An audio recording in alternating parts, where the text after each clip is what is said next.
had that awakening, which for me it sounds like your experience was about pain, body, depression, suicide. You do not feel it. Like, when was the last time that you had to be aware of desire or fear rising up in yourself? And if it isn't very often, how do you consume culture? How do you participate in a culture that, for me, as we've discussed, is a manifestation of that kind of egoic consciousness and continually tries to sort of attach nodes onto you to electrify you into fear and desire? What happens? When do you experience it? Do you ever experience it, the original phenomena? I enjoy things. I enjoy a couple of glasses of wine with dinner. Do I have a desire? I suppose it could be called a desire. I would be, if I didn't have it, it would be fine too. So it's not I don't really have much desire for anything. My favorite, sometimes people ask me, what do you do for fun? I say, fun? Actually, my most enjoyable moments are the times when I'm not doing anything at all. I just enjoy the being of this moment. It could be contemplative. Sometimes I just sit here and look out of the window at the trees. I look at the sky. I breathe. I look at items of furniture, and it's just so peaceful and wonderful, everything around me. And and I could sit here for some half an hour or an hour it is so beautiful. I suppose that's my fun. It's not what usually would be called fun, but to feel the being. Now, being is another word for what we're talking about. To feel ultimately, so it's not just what you see when you're contemplative. We contemplate things. Contemplate, by the way, is related to temple. It's sacred. There's something sacred to it. Contemplation. So if real contemplation, there's something sacred, because you mentioned the word sacred earlier, which is a word that you hear very rarely in the modern world. I haven't heard the word sacred on CNN recently or in the New York Times. Sacred is a rare word because most people have no idea what you're talking about. But sacred is a very important dimension. It's an aspect of exactly what we are pointing to here. So when you contemplate the world around you and in its beingness, the trees, but even so-called inanimate objects are actually like sometimes to just, you touch them, they're there in their simple beingness. And what really underlies all that is feeling within the joy of just being, the joy of being alive, of being. And that is what in India, in the Indian Hindu tradition, is called Satchitananda.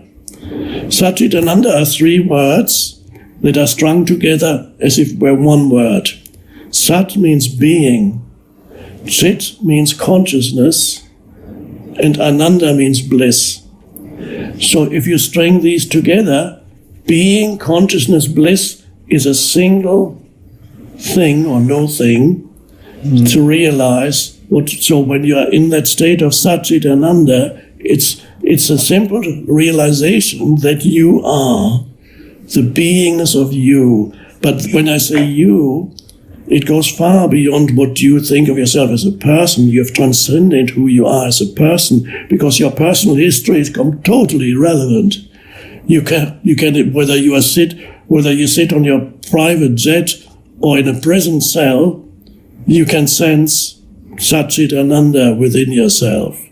But it's more likely that you will sense it in the prison cell than in your private jet. More likely. Oh, wow. So that is the deepest joy. I find the deepest joy then in the beingness, beingness. So because we could divide again what we talking about the two dimensions, we could use the terms doing and being. So these are the two aspects of life. The doing is to do with, because time is needed to do anything. You need future to do anything. You need time comes in. You're active. All thinking is doing. When you think, you're doing something. You're doing the thinking. Well, you're not, in many cases, you are not doing the thinking, but the thinking is done for you. It possesses you. You don't, people say, I think. They don't think. In most cases, when there's no awareness, thinking happens to you. You're not thinking. The mind has a life of its own. In the same way, you wouldn't say, I'm beating my heart.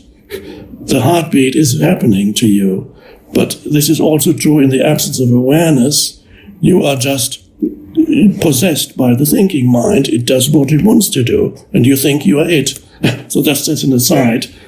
So the doing, thinking is doing also. The doing dimension, there's always the next thing that you need to be concerned with. What do I do now? What do we do next? Some people, doing is all they know. Again, the same thing we talked before. In families, you go to families, children, have you done your homework? Have you done, now do this, brush your teeth, do that. The only way they relate to their children is through some kind of, either they say stop doing it or do it. So that's all there ever is, and there's something so vitally missing, and that's the being dimension. To be able to look at your child, to be able to listen to your child, to give them your complete attention, but not conceptually, but in that spacious awareness, to look at the child, to recognize their beingness. But only that is only possible if you recognize your own beingness, and then you recognize the child's. Now, the children, they know when that is not there in the family, in the home, in the family. They realize unconsciously that something is missing, because you only operate on the level of doing. And then as they grow up and then they reach 13 years old, often they become more and more unhappy. Many children these days become more and more unhappy. And even before that age, many children have attention deficit syndrome, whatever it's called, restlessness. And of course, yes, something has to do also with the continuous use of electronic devices, iPads and all that stuff. Yes, that has something to do with it too. But there's also the lack of the being dimension in the home environment, in the parents, because ultimately the child has never been recognized. That's for who they are in the depth of their being. All interaction has been taking place on the level of doing, which is the level of mind. Of course, they're all well-meaning parents because they want to do the right thing for their children. but no matter how much doing you do in wanting to do the right thing for your child, no doing is ever enough if you neglect the dimension of being.